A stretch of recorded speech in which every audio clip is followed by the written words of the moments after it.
everyone, and welcome. We have a very international crowd, and I'm very happy to see so many people from all over the world. My name is Cody Norton. I'm the co-founder of Ignite the Spark.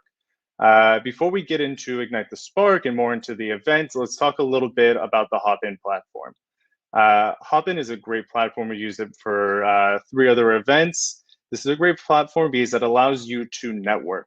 You could directly have interaction with individuals. You'll obviously be here in the main stage and hear from our amazing speakers and our micro panels, but then at the very end, we'll have networking. The networking is basically speed dating. You'll have 5 minutes and you'll be paired up with a random individual. You just click, I'm ready, and then you'll be able to start networking. Also, I invite you to look at the expo booths after at the very end. Quick note, the platform will stay open for 2 days, so then you can go and still meet people and have conversation. So briefly, Ignite the Spark, as a co-founder with my partner, Eshel Lipman, we founded the community. It's an energy tech grassroots community based here in Israel. We focus on expanding energy technology, Israeli energy technology, domestically supporting them, as well as internationally. As you can tell, this is an international event, and I'm extremely excited to be able to share with you some amazing companies. I'll give you a quick peek just so you could see. We put together an energy tech ecosystem map. We'll post a link. It's available on our website. It's also available on Startup Nation Central. We'll send you this. This is a completely interactive map. If you click on any of the companies, you'll be sent directly to their Startup Nation Finder profile, and you'll be able to learn more about them. I highly suggest that you go and take a peek at this after the event. And I want to kind of just hop right into it. And so the first person that I want to call up, Engie has been a great partner in this event, and I'm extremely thankful for them to be joining. The first one that I want to call up to talk just about engaging with Engie and the call for projects is Chile Kolami Monfils. She's actually the Innovation Ecosystems Director. So I'd love for her to come up on stage and share more about what she does and more about the organization. Hello, everybody. Nice to be here. Thank you for coming to this event, which I'm sure will give you a lot of information about the innovation ecosystems of Engie, but also about the European programs, which could be quite interesting for Israeli startups.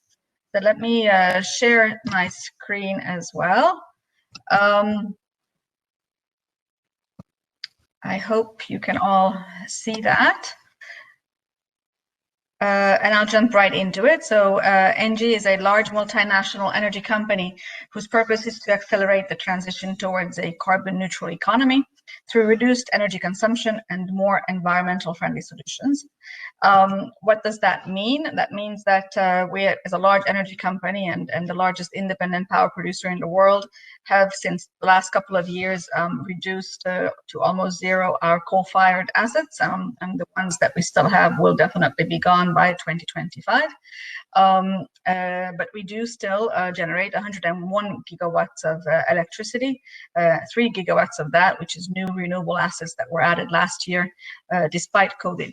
So we are a large company present in all corners of the world in about 50 countries with 170,000 employees and with revenues close to 60 billion euros. What does that mean? What are the activities that we're in? Well, I mentioned renewables and I mentioned electricity generation. So renewables is definitely a large part of our activities and the most growing part of our activities as well. As such, we are already #1 in onshore wind production in France and in solar, but of course we have assets all over the world. We also last year inaugurated the first floating wind farm in Europe.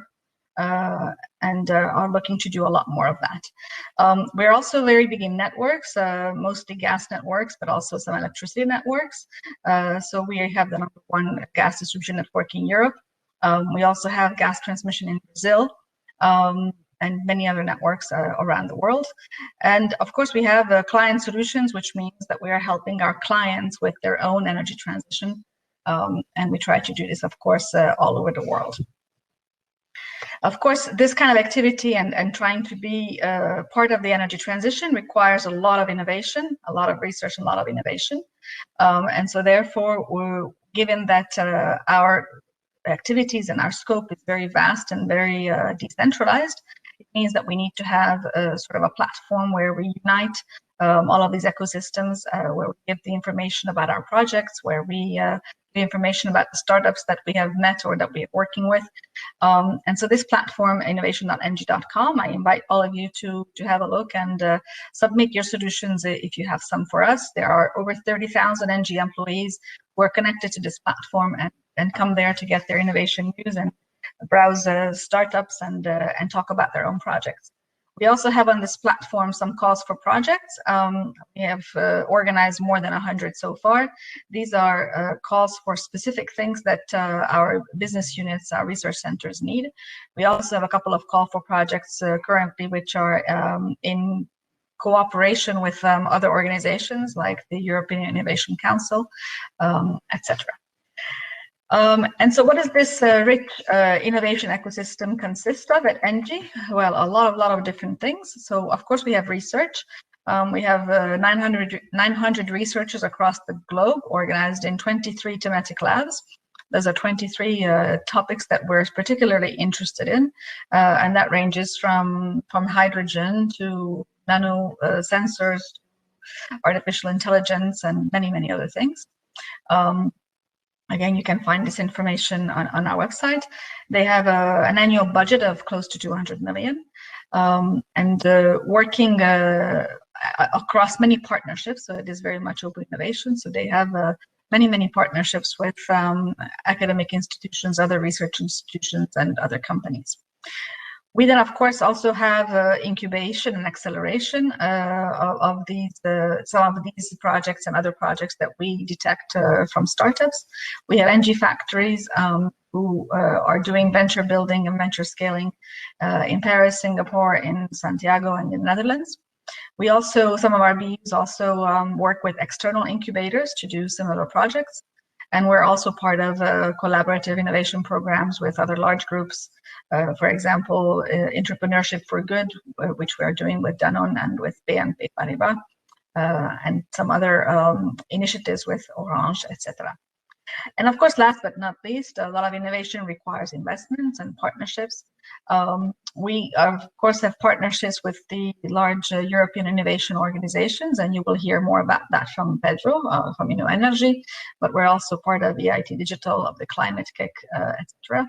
And then, of course, we have partnerships with many other local, regional, national organizations, wherever we may be, whether it's in North America or Singapore or wherever else.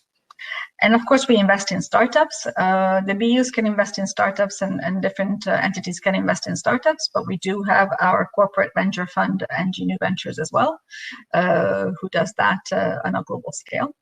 And with that, I will actually hand over to the Managing Director of NG New Ventures to continue this discussion and let you know more about that. Thank you. Thank you so much. It seems like NG is doing so many things, and there's so many opportunities in innovation, and especially someone who manages an innovation community. It's extremely thrilling to see all the work that you're doing. Thank you so much. Well, thank you.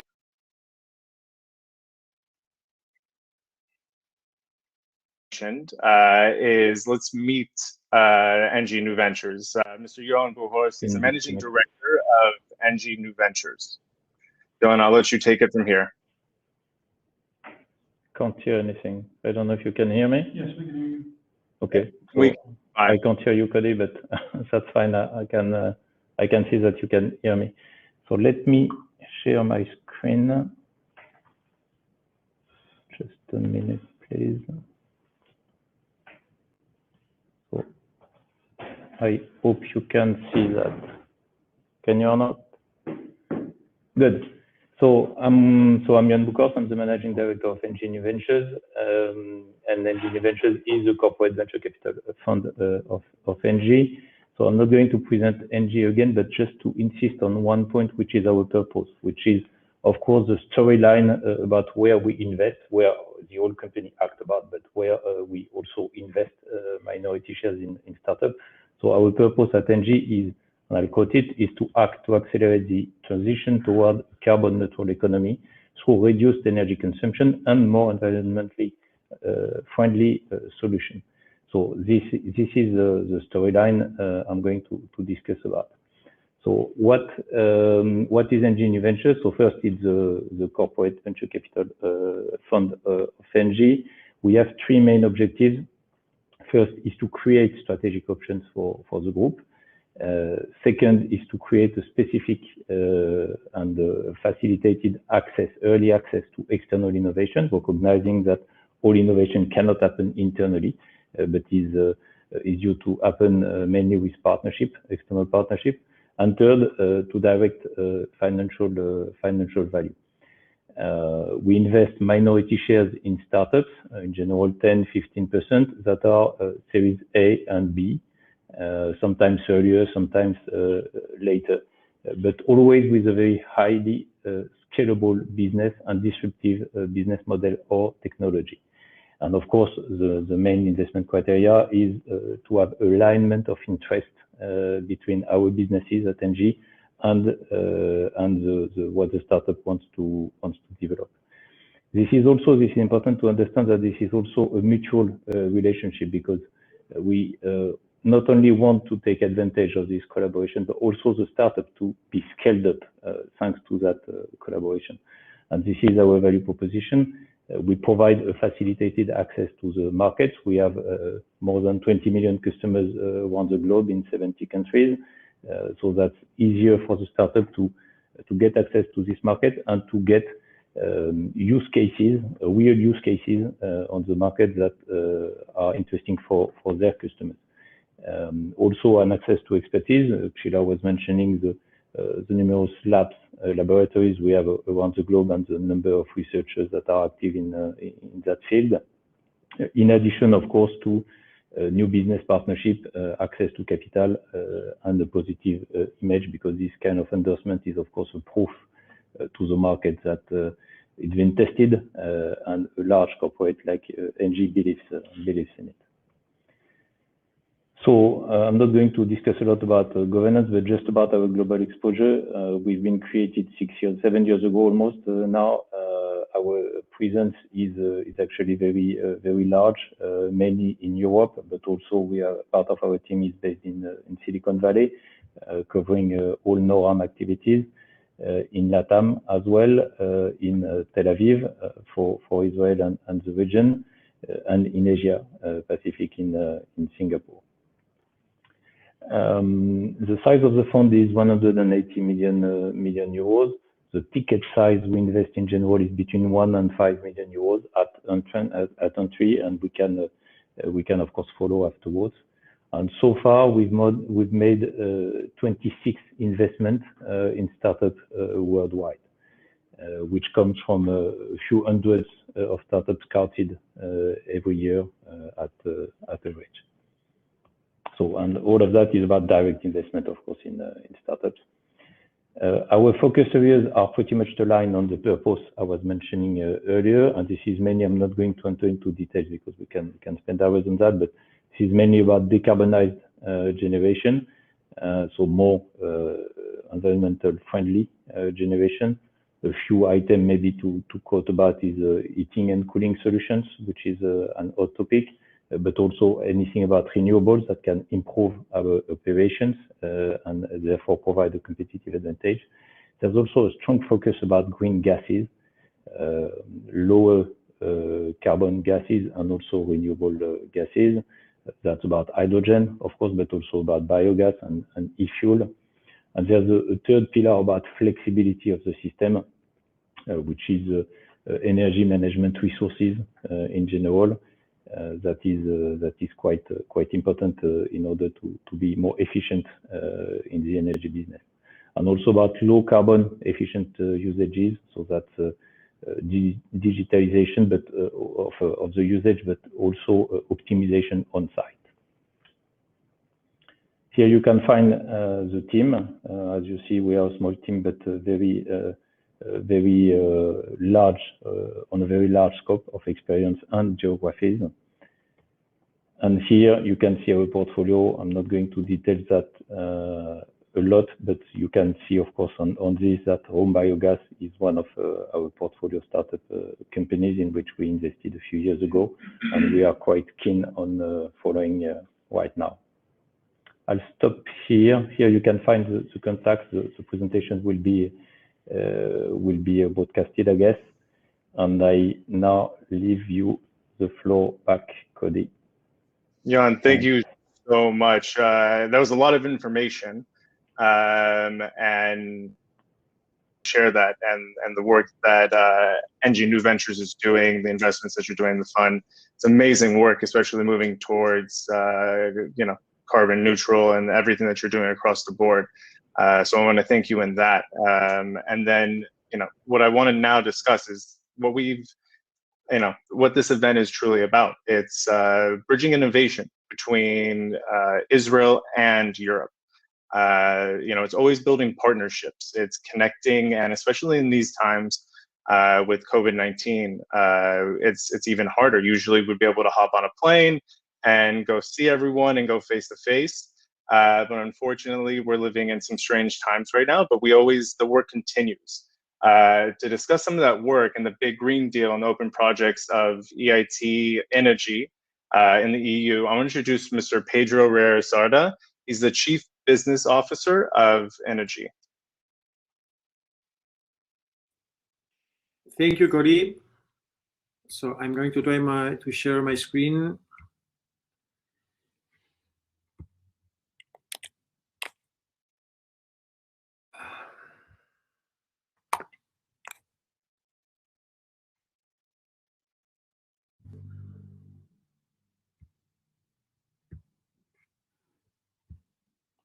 I'm sorry, it's not working for me.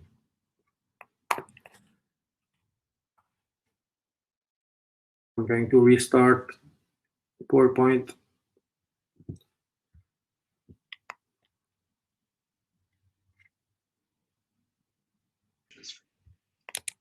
Pedro, maybe if you want to try and multitask as you're doing that point. I think I'm done. There we go. Here we go. Is it working for you?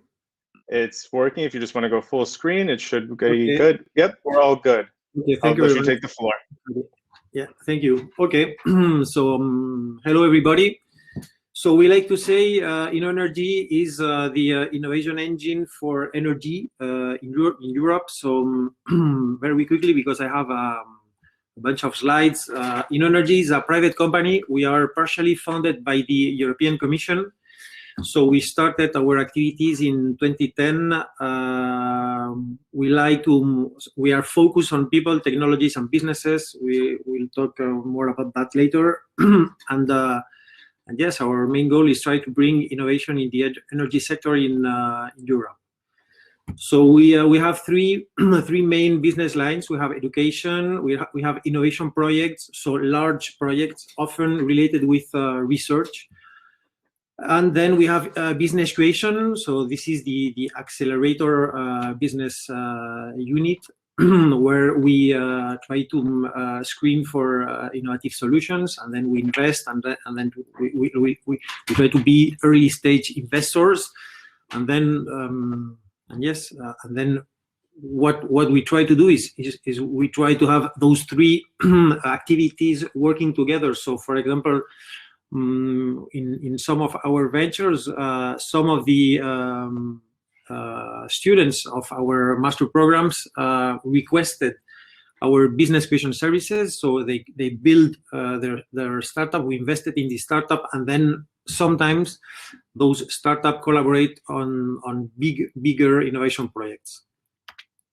So our goal is sustainable. Is to develop this sustainable energy in Europe, and we have three main conditions or focus points where we like to have our ventures. So every venture that is requesting for our support has to match at least one of those three criteria. So the first of the criteria is to secure a solution that can secure or can bring safety of the energy supply.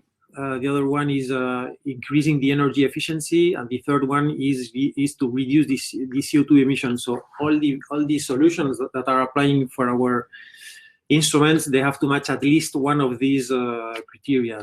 So these are our thematic fields. We are mainly focused right now on energy storage, renewable energies, and smart grid solutions. You probably already know that there is a big hype right now on H2, no? So hydrogen solutions. So that's a transversal technology that may match in some of those thematics. So we have we have six main offices in Europe. We have also an office in the US, in Boston. We have 24 shareholders. You probably know most of those companies. These are universities, research centers, and energy companies. For example, ENGIE is one of our shareholders. We have more than 500 partners that are willing to know what are the investments we are making and what are the ventures we are supporting, because most of them, they can bring value to their activities. So we have a very close relationship with with all our partners. Then we have also a business unit in Brussels where we try to develop some actions to gain visibility. We have, for example, the European Battery Alliance and the Green Hydrogen Acceleration Center and the Solar Initiative. I will talk a bit more later.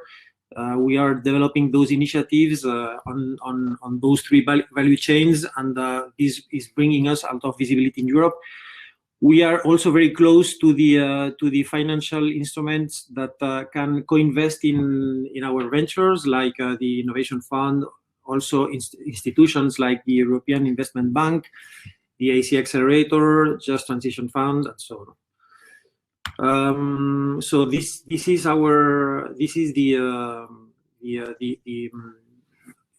some numbers on our three main activities. So we invested in more than 100 innovation projects, in more than 300 startups, and we have more than 1,500 students. So very quickly, I will just introduce our three value chain initiatives. The EBA, you probably heard something about that. We estimate the annual market value for the battery sector in 2025 is going to be 250 billion. So we put in place this initiative where we try to join all the companies in Europe that are related with battery. We have more than 800 companies in this alliance, and from that alliance, there are some projects that are very big projects that are running. You probably know some of them: Northvolt or Vercor or Batchain in Spain. So we have the EBA for the battery sector. We have the EGAC for the hydrogen value chain. We think that the economy, that the hydrogen is going to have a value of 100 billion a year by 2025. So we think also it's a very important value chain for the future. We have here our first project, a green steel factory that runs with hydrogen instead with other fossil energies, and we think there are plenty of opportunities. Sheila was mentioning before the coal plants. We think there are those coal plants. The decommission of those coal plants could be a very big opportunity for the hydrogen in the future. And then we have also the solar initiative that we just announced, the same thing. We want to join all the actors on the solar in Europe to try to build very big projects. So right now we didn't announce any project yet, but but here you have some ideas where we are working on, like solutions to increase the photovoltaic efficiency, or maybe build in Europe PV gigafactories. So here also you can see 4 of our big projects we are running: Nordvolt, Verkor, Green Steel, and Core Power. These are very big projects that started with very with a very small team, and with a very so they started like most of our startups, with a very small investment and a very good idea. So how we do the process of supporting our ventures, we have a program that we call Highway. It's a program where we invest and also we support our ventures for between 1 and 2 years. Here you can see the support we bring to the ventures. We bring market, technology, team, incubator, if needed, European network, coach, finance, and also we bring them access to our VC community. Here you can see most of our VCs that form part of our VC community. We have regular meetings with them, and we present them our ventures that are ready for Series A or Series B. Here you can see the process of the number of startups we screened in Europe, and then the number of startups where we invest. In total, we among the investment that InnoEnergy brings, here you can see that those startups managed to raise more than 200 million euros from external funds. So I'm sorry here because we don't have Israel in the map, but here you can see some of our ventures. These are examples of value activities, high value activities we brought to them. And here you can see 4 examples of solutions in France, because I'm currently working in France. Here you can see OGA, B2C smart meters. DC Brain, it's a solution to increase the efficiency of networks. Aquanergy, it's a heat supplier from biomass, and Ecotech Cerama, a heat storage solution for the industry. And finally, we run each year an event that it's called TBB. This year we're going to run, if the COVID allows us, the 9th edition in November in Berlin. So if some of you want to join, we would be happy to meet there. And that's all for me. I will send the presentation to Cody, so you can have all the information. Thank you, Pedro. Pedro, before you leave, you mentioned Israel is not on the map. And we do have no, don't worry about that. We do have quite a few Israeli startups and Israeli participants that are here. What's the best way for them to get involved? And get involved in this initiative and all the initiatives in general? Yes, so the way is through our website. I will put the link in the chat. There is an application form where all the Israeli ventures, they can apply, and then all the applications are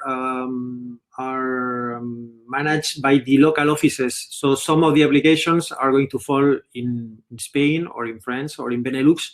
And according to the needs of the venture, then we are going to redirect the application to the most suitable market. So, for example, if a startup from Israel is focusing on the German market, so the German team of InnoEnergy will take care of the application. Yeah. Great. Well, thank you so much. Definitely post those links. So we can get more people involved and we can get Israel on the map this time. Yeah. Thank you, Pedro. I appreciate it. So something that's been talked about a lot is, which I've noticed, is hydrogen. Hydrogen is definitely a trend, and we're seeing the movement there. Just talking about Israel and what's happened in the connection with Europe. H2 Pro actually just received an investment from the European branch of Breakthrough Ventures, Energy Ventures, so which is associated with Bill Gates. That's obviously huge. So with the first panel, while we're talking about investing and investing in Israeli startups, let's talk about it all the way to IPO.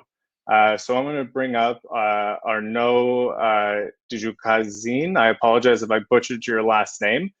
He's with Engie. He's a former board member of Home Biogas, which is, as you saw, a portfolio company.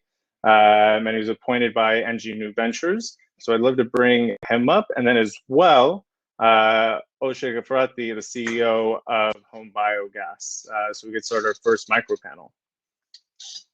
So if Osher can request to share and join as well, so we can get going. Great. Hi there.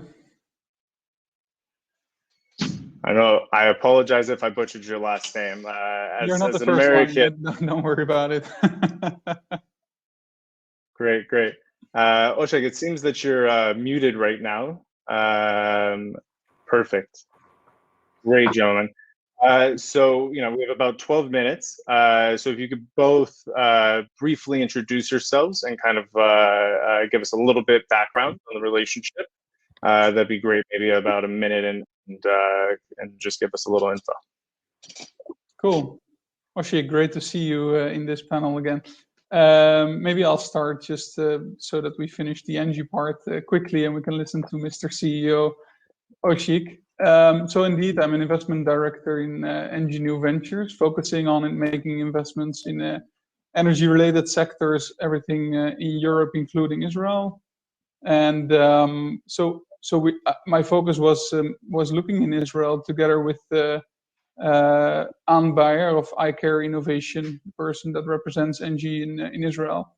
And I spend a lot of time in traveling to and from Israel, from Paris, where we are based. I'm originally Dutch in the end, but of course we have to engage in the startup nation. It's crucial that we are there and that we show that we are active in investment. So that's my background. Oshik, maybe up to you. Okay, hi Arnaud, good to see you. Hello Cody. Hello everyone. I'm Oshik, CEO and one of the founders of Home Biogas. Home Biogas is doing biogas systems that converts organic waste into clean energy for individuals, farmers, and international organizations. We have systems today all around the world, already in 107 countries. And one of our strategic investors are Engie. And we are ready to tell you all about it. So I think that's a perfect transition right there. You kind of touched on it, Arnaud, about Engie's investment strategy a little bit and what you've done. But let's, as we say in Hebrew, let's be tactless. Let's be direct. So how did this investment occur? This is something that I think startups and entrepreneurs are always wondering and looking for. Yeah. So maybe from our side, Engie is an old gas company that is part of the energy transitioning to green gases, to green energy. And in Israel, if you look at the startup ecosystem, a lot of SaaS companies, software companies, high-tech companies, and I was also looking for innovative gas companies. And so I pushed on a lot to take me to these kind of innovation, and we visited Home Biogas. Now, Home Biogas is a perfect startup to visit. I do recommend everyone to go to Beit Yanai and visit the offices of Home Biogas. They will take good care of you. There's good food on the table. The weather is always nice. The beach is around the corner. But on top of that, it's a great team. So for our investments, it's very important that we see a great team with passion for what they do, with good technology. And what I was most impressed by Oshik and the team also is great network of partners. They bring about them a good vibe and a good way of opening up markets, opening up partnerships. You see Oshik in all kinds of pictures with famous celebrities, and they're all glad that they're meeting Oshik. That's basically it. So I think we talked a little. You just mentioned the Israeli hospitality. Oshik, maybe I'll turn it over to you. What do you think is the advantage of having an EU-based investor, especially maybe a European board member, and especially that NG is a very international company, as we've seen on all the maps across the presentations? How has that truly benefited home biogas? Well, it's a great benefit.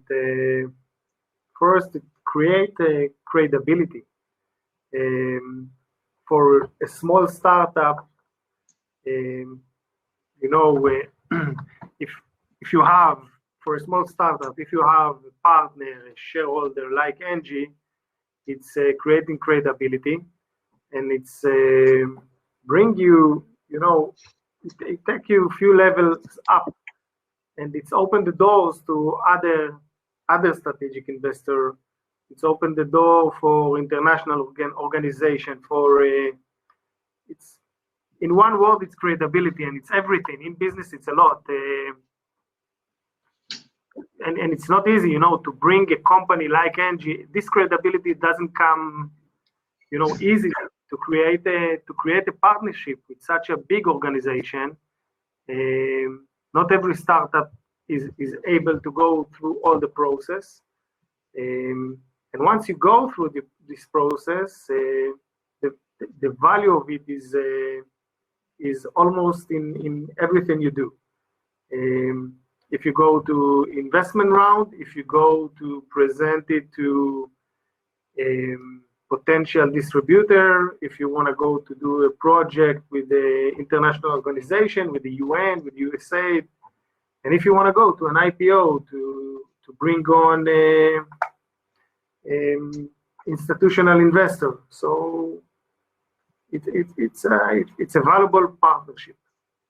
So, gentlemen, I would like to kind of open up this question to both of you. Because it's an interesting side. So because we have two different cultures at the end of the day, and there are cultural differences between, you know, a lot of the EU countries and Israelis. So what are some, maybe can you share some subtleties on both sides, from the, you know, from you as an entrepreneur and a startup, and then obviously from the investment side?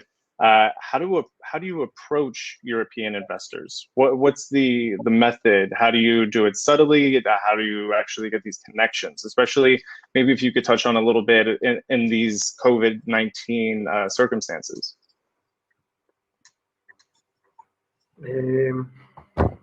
So for me, you know, with the COVID, yeah, it might be different. The first time I've met NG was in Paris in the COP21. In the COP21, in Hebrew there is a word chutzpah, which I don't know exactly how to translate it, but I've seen that we were presented at the COP15 in Paris. And I've seen the CEO of NG at that time, Mr. Mastraye, I think was his name, and I just approached to him and asked him to come join me to see the home biogas system, and he said yes. He came visit, but it was his last week on the job. And then the next step was through Anber Eye Care, which leading the eye care company. She brought a tour of NG ENV to visit us in Israel, and from there was the process began. So I would let you know that probably the translation of chutzpah is kind of just being very straightforward, knowing what you want and going after it. So, or no, how did you receive it, and how do you receive startups at this time as well? Well, in general, I think it's important as an investor. It's important that our startups are capable of doing this kind of things and are confident that they will succeed. So that's useful, but it's also important that we build some form of trust. And I see that in the let's call it the Israeli culture, as far as I can tell. I think trust is very important. It's a way to shape a connection between people, and to make sure that what we bring to the table is real. It's not just some nice slides. It's just this is real stuff. It's business. So we try to bring together other investors. We try to bring together potential customers, other ways to improve. And share, for example, in our due diligence, the research that we do in our labs on the products, these kind of things with the startups, so that they can improve and that we can bring add value. But as I said, I'm Dutch as well, so that directness, that doesn't scare me, let's say. But maybe it's different in different European countries. Europe is not like the US, a bit like one type. It's more difficult, and that's why a European investor can be useful, because we know, of course, very well how to deal in the different countries. We have actually operations in all of the European countries, which helps as well. But on top of that, in Africa and in Asia and India, where we spend a lot of time together to develop the home biogas business. So do you have any specific story? Because you talked about trust and building relationships. Do you have any specific stories that you could possibly share about NG and home biogas, like a success or a funny story, or something that's happened between the two in this relationship specifically? Well, I think let's not share any funny story, but let's keep it professional. It's about promising things as a big corporate. You have to be able to actually deliver on those promises as a corporate, and the same for a startup. So when you say, we're going to target this in this market, let's actually do it and put the money where your mouth is. That's important, and that's related to people as well. And by doing these projects and engaging each other a lot of time, spending time at each other's offices, that helps, in my opinion. Oshik? Right. Yeah. Well, the key word here is trust, like Arnold said. And for me, we are partnering with NG, but actually the contact is through Arnaud. And me and Arnaud, I think we had, on an average, once a week a call, either with me or with someone else in the team. And it's a relationship that, it's a professional relationship, but it's also a kind of a friendship and taking care of each other. And from our side, for a startup, it's easy to move. You can move fast. For a corporate like NG, it's difficult, and I understand it. And because of this relationship and this trust, I trusted Arnaud that he will do his best to move things as needed in a very, very short time frame, I must say. Even for a startup, the moves sometimes are too quick. So for a corporate, and you need you need decisions, you need approval for certain decisions. And yeah, well, we had situations together where I'm really pushing Arnaud to move, and I in the same time I understand his difficulties because of the way the organization is structured, and eventually the goal is the same. This is the main thing. The goal is the same. Yeah, and I think that's the beauty of it. It's the back and forth and the constant conversation, and then the beautiful friendship. Because I see when you two talk, you're both smiling at the end of the day. This isn't a strained relationship, and so there's definitely a beauty in that. Gentlemen, I want to thank you both for that. Please, everyone, feel free to reach out to them. Find them in the event, and people reach out to them directly, have conversations. Gentlemen, thank you again. I really appreciate your time. You're welcome. Very much. Thanks, Cody. Bye-bye. So keep it going. Let's get ready with our second micro panel. So this one's about creating innovation together. We've talked about R&D. You've heard about R&D consortiums. And so I want to bring up Carlos Moll, project coordinator with Vito, And then as well, Niles Fleischer from, he's the CEO of Algion. Hello. Gentlemen, hello. Yeah. Hello. So maybe if, Carlo, if you want to start with a brief introduction of yourself, and then we'll go with Niles after. Yeah, I will do. Okay, so my name is Carlo Mol. I work as a project manager at VITO, and VITO is an energy research institute in Belgium. We do research together with University of Leuven, Hasselt, and IMEC under the name of Energyville, and we focus on intelligent energy systems, meaning renewable energy. Storage has been mentioned already by previous speakers. The integration of all these things in the energy market is very important. We look at thermal solutions, we look at electric solutions. Personally, myself, I work a lot on batteries, stationary batteries, automotive batteries. And the idea of VITO is to do research, bring it to the market. We go up to a high TRL level, but most of the time it's not VITO who brings it to the market. It's together with industry. Industry takes over the research we have done. Sometimes we have spin-offs, but most of the time we cooperate with other companies. And I think the project we will explain today also with Algolion is a perfect example from that one. Niles, I'll turn it over to you for a brief introduction. Sure. My name is Niles Fleischer, CEO and co-founder of Algolion. Algolion is I would say, a stage high-tech Israeli company focusing on bringing safety to energy storage, specifically lithium batteries for electric mobility and energy storage systems.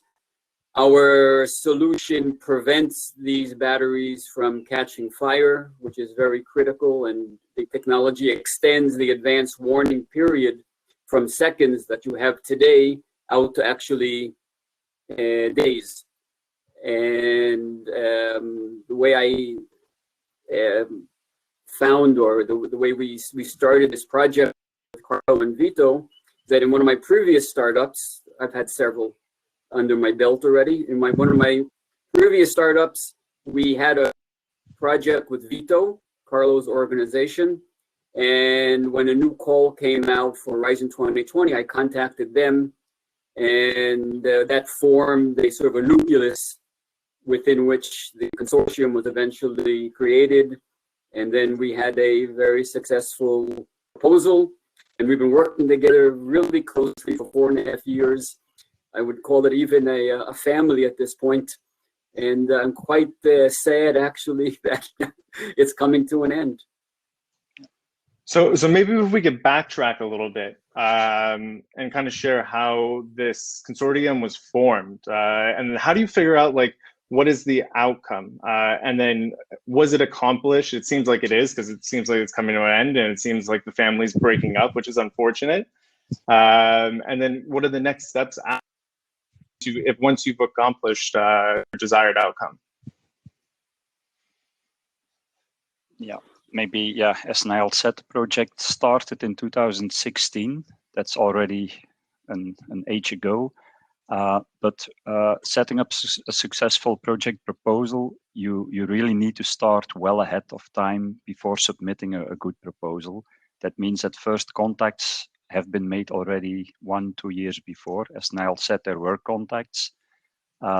Together you write a proposal, you need a good consortium, and it's not always the case that you create a family. There are difficult consortia, not all projects are very successful, but we found a very good complementary group in this case. We have 11 partners from 6 countries, and we are glad that Israel got on the map this time. So it's not only the European countries, but we have the Netherlands, Belgium, France, Germany, Slovakia, and Israel on board. Together we started the project 4.5 years ago. And as Niall said, it went quite well. So we focused on batteries, battery management system research. And a good thing is that you have a good complementary mix in the project. Meaning from research point of view, we have universities, we have research institutes, and we have industry. And within the industry, we have a few big companies, but we also have some SMEs like Algolion is, and the small medium enterprises also bring in a kind of new dynamic in a group. So you have a mix of people thinking at different research levels. Bringing this all together is really interesting, and we had a very good group. So the progress we made was quite nice, despite. So you kind of discussed a little bit that there can be hurdles within the family, and finding the right partners and coordinating. Niles, it seems like you definitely have a lot of experience in your past ventures, and then you're currently. How did you overcome these hurdles? What do you have suggestions for overcoming, being the Israeli mentality or so many partners? How do you kind of work to build that family that you've been discussing? A lot of hard work, a lot of being open, a lot of phone calls.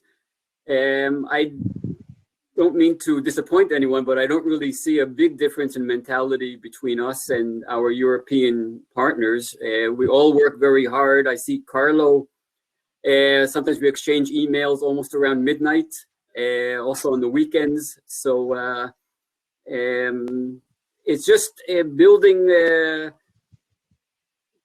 Let's put it this way. I think you shouldn't talk with a personal pronoun, but you should always say the project or the topic or the company instead of saying I or me. And so when you take sort of the personal pronoun out of the discussion, you're able to focus on the real issue and not on personal issues. So it's really it's a team building effort, and really focusing on the team. Are there any lessons that you both have learned, for the next joint R&D collaboration, moving forward? This has been obviously a long-term project.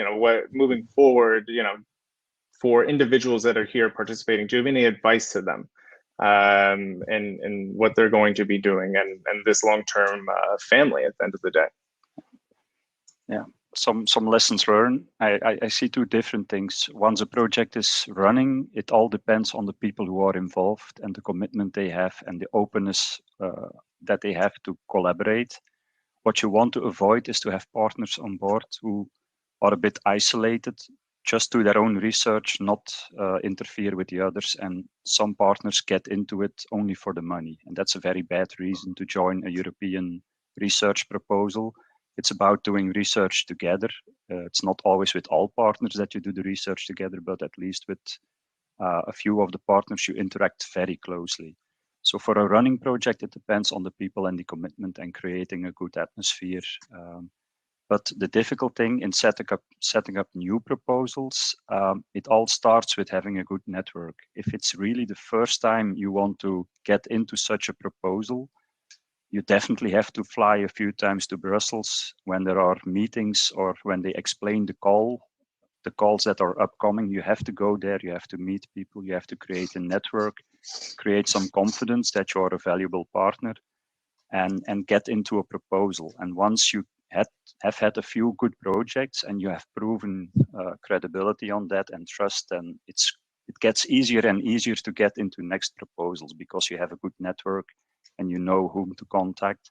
So that's the first big step to take, a good network, knowing who to contact. And a second lesson learned is when you see call text, these are being discussed and written already years before they are published, getting involved in this as early as possible, not wait until the call is published, but because then most consortia are already formed for a big part. So start well ahead in time and take time enough to start writing and detailing the proposal, because having a high-level proposal and submitting it, your chance of getting approved is less. But even when you get approved for the project coordinator afterwards, like I am in Everlasting, a very good written proposal is making a huge difference once the project is running. So put enough time in it upfront to avoid problems during the proposal.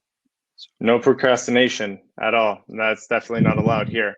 Yeah. Niles, any advice from your side? Any lessons learned that you could share briefly?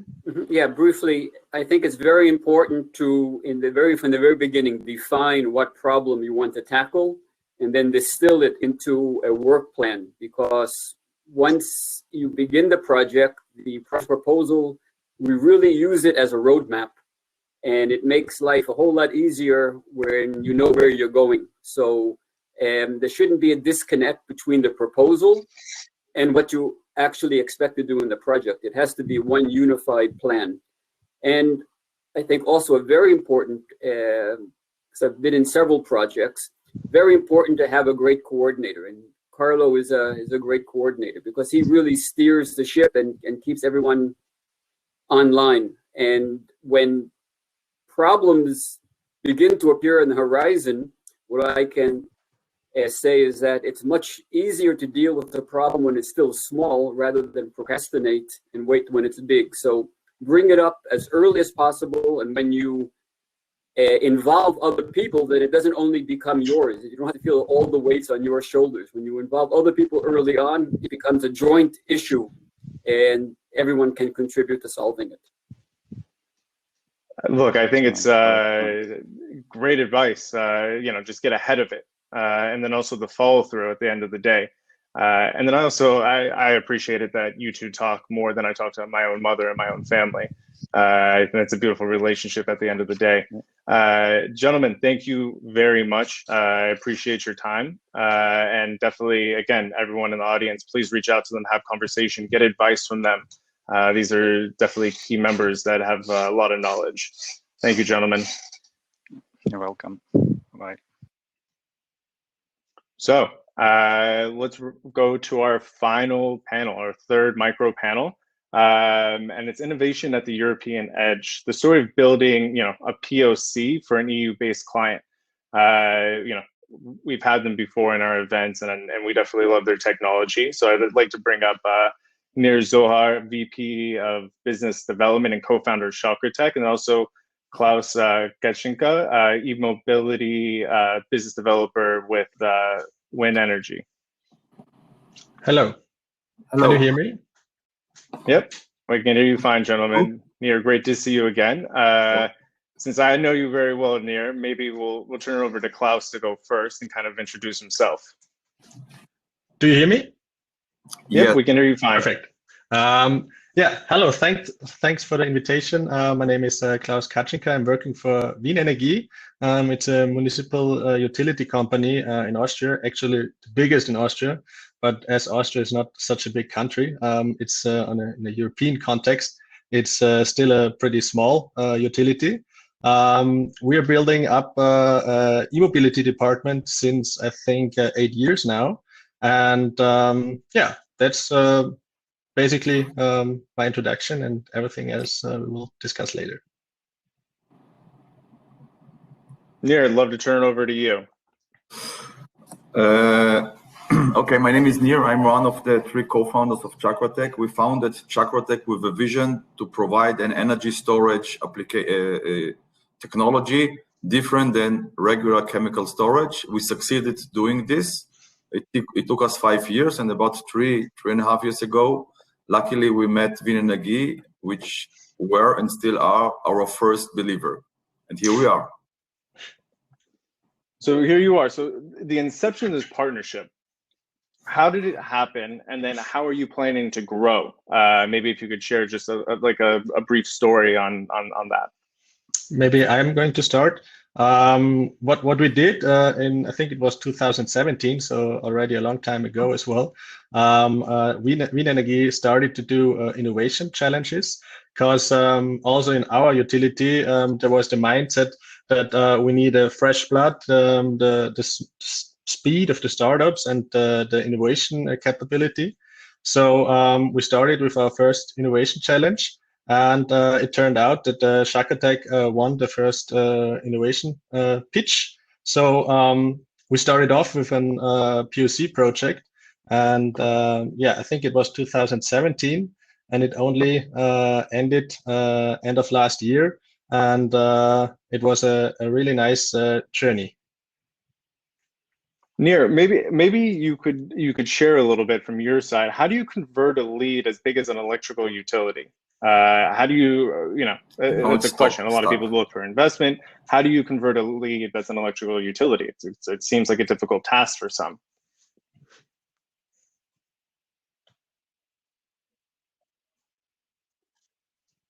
Yeah. I was disconnected for 10 seconds. You're asking me, right, Cody? Okay, well, this is a big challenge because as successful we think that the POC is together with Vinenergy, and it is. Still, it's a POC, and now it is moving from the innovation to the business units. And this, it's not going to the business unit as is. It's another step to go another step up. It's an effort. It's an effort which now we're doing together, Klaus and myself, and we have a third colleague working with us. Mm-hmm. It's an effort. It's not. So a startup shouldn't think if he passed the innovation unit that, well, now we have a business. No, it's just the first step, a necessary but first step. And here we are now at the process. Klaus, myself, Vinenergy, Chakratech, addressing together potential business customer, mutual potential business customers.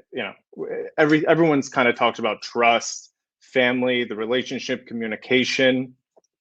Let's talk about maybe along this road, were there any scary moments? Were there any times, that you figured out that you might need to pivot the product? Did you learn anything throughout this that you could share? Because it's obviously, it can be a bit scary going into this with the POC.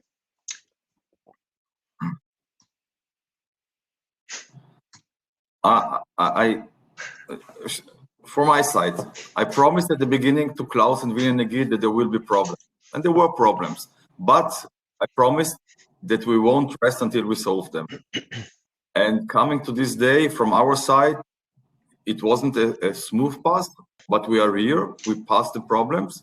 Not that there are not any things to improve, but we are past the summit, or we reached the summit, and now we are this going is what on I find really extraordinary on the partnership, because in Austria, especially in Vienna, there's maybe so much mainly an external perception that people are a lot of let's see, maybe we will see attitude. And then we met the people from Chakratech, and especially Nir, and they were like the other guys in before us told you as well, very direct speaking, and the Israeli culture.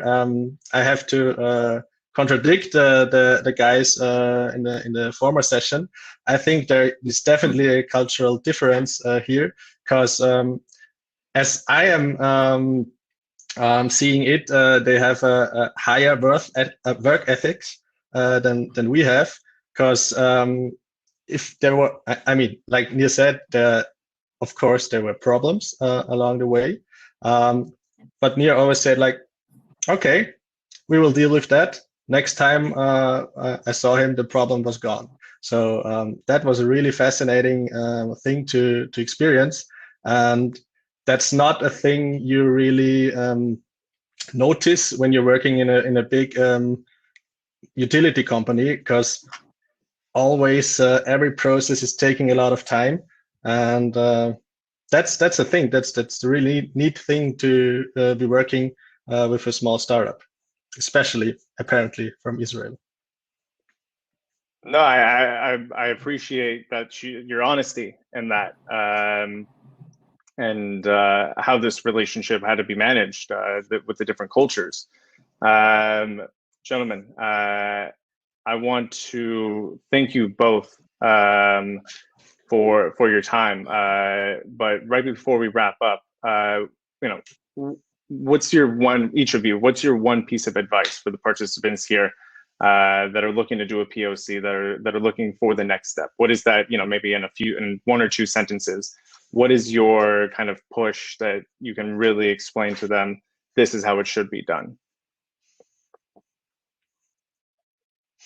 There is definitely especially in the department or in the area we're working in the mobility department, where there are a lot of regulations in the electricity market.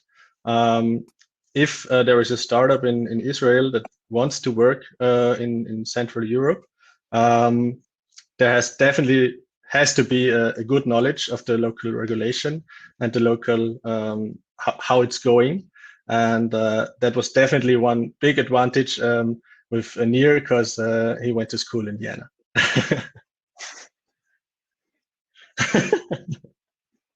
It's a bit of a cheat minor, code. minor. Yes. Thank you, Klaus. From my side, never stop and never think that something is not possible. And when you're working with a big company like Wien Energie, the pace is different.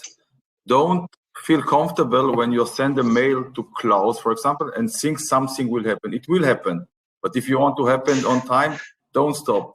Be a little bit with the Israeli culture. Tell him when we need it. But you know, everything with a big weight.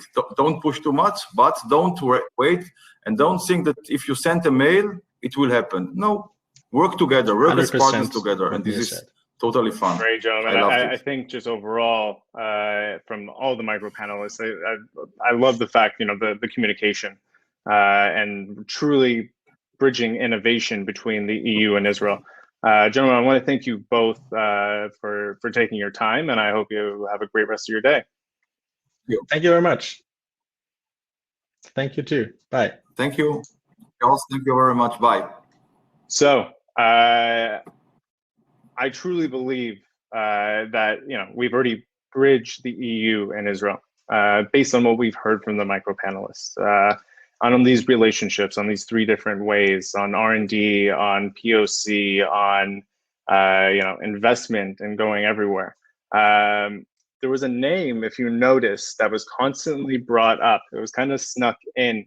And so I want her to actually close out this event. Ms. Anne Baer, she's the CEO of iCare Innovation, and she's also the senior advisor to NG New Ventures for the past 5 years here in Israel.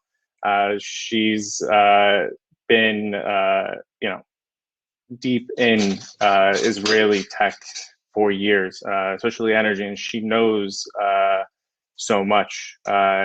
We partnered with her in this event because of her knowledge, and as a young community, we're going to be celebrating our 2-year anniversary from the inception of Ignite the Spark at the beginning of April.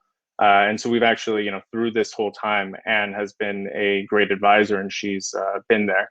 So I'd love to invite Anne to come up and close this out.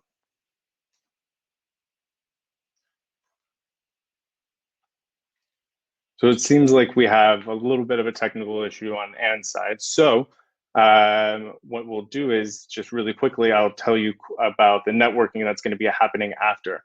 As I mentioned, it's speed dating. Make sure you stick around. You basically just click saying, I'm ready, and then you'll be paired up randomly with someone for up to 5 minutes. So it's a 2-minute pitch for each of you, 1 minute to kind of see if you're going to be able to connect. And then you can also continue the conversation by finding them in the events section and then going over to people and going from there. So I want to bring up Anne right now. Voila. There we go. So Anne, take it from here, close it out. Sorry? Take it, the floor is yours. Okay, great. So it was a bit acrobatic. Thank you for giving me the floor for some closing remark just before you network all together. I think what we heard from the speakers really is demonstrating the complementarity and all the potential between Europe and Israel. What I can say about it from my own experience is that we have in Israel lots of innovation, but also a deficit in what we can call commercialization. So when you look at the Clean Tech Index, which is published every 3-4 years or so, you will see that on R&D, Israel is very high in terms of patents and innovation, but that Europe and especially France can provide the markets and especially the commercial partners that Israel needs.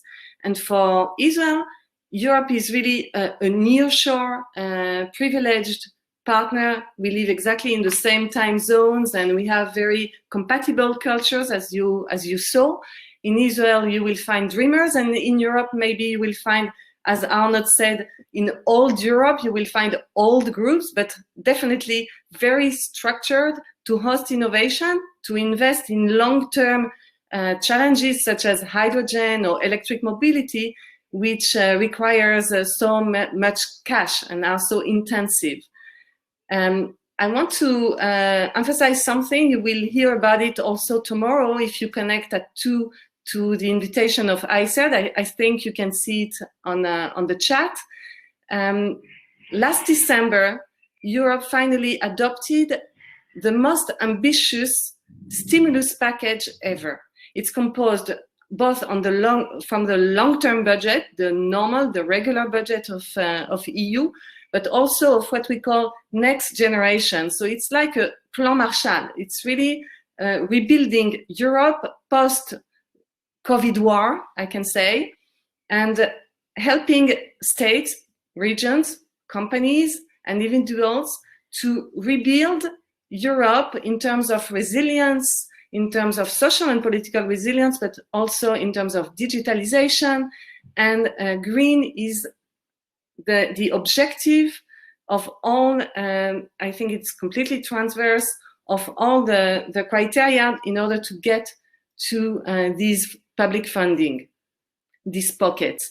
Now, in terms of what we know in Israel, what is managed by ICERD, Horizon Europe, you will have 5 billion dedicated to this kind of R&D, but this 5 billion is only a very small share of the 1.8 trillion euro that has been adopted last December. So connect tomorrow to the webinar of ICERD. Now you will see that not only utility companies have adopted very ambitious commitments in terms of energy transition and renewables, but also oil and gas is making a very big move, catching up, I may say, in terms of portfolio, also the utility companies who started 20 years ago to get into these markets. If I look back at Israel, I remember when I came 8 years ago, nobody was speaking about clean tech. And when you said clean tech, it was only water. You know, energy was very far from the minds of main VCs. And we could not find even one investor investing in, let's say, startups like home biogas. So without the help of foreign investors, actually nothing would have happened. For the last 3 years, we are all witnessing the eclosion of a new ecosystem. And when you look at the figure, in 2019, there were 2 countries in the world who invested the highest, or at least so the highest increase in energy tech investment, and these were US and Israel. So what I'm calling now is you to be part really of this revolution that could be exactly the same revolution as what we saw for auto tech and for mobility. So I think Eshel Lipman and his pro bono team are really playing a major part of this revolution by binding us together, by creating this community. And I will let you maybe network now and make this community live. And I think you've done in your, before our community was here, you've built community at the end of the day. You've built this network, and it's amazing work. And I want to thank you so much for all the work that you've done and helped so many companies at the end of the day, and help this growth and rebuilding, especially after COVID-19. COVID-19 will pass eventually. Climate change will still be here, and focusing on clean energy. So that's great. And thank you so much for your time. Thank you. So that is pretty much it for today, for the main stage. As I want to remind you, everyone go over to networking. That's that speed dating. You'll be able to get there, talk to people, make those connections, those real life connections, even though we're in in a COVID time, even though, everyone's talked about flying and that's the best way to build your network. Today, use the Hopin platform. The platform will stay open for another 2 days, so you could still make connections with individuals, find them on their LinkedIn as well. Check out the Expo booths. All our partners have Expo booths. You can reach out to them to get more information. And I want to thank everyone for coming and joining today. I want to thank all our speakers. I want to thank NG. I want to thank and Bear specifically, and then the rest of our micro panelists. I hope you have a great day and good luck on the networking.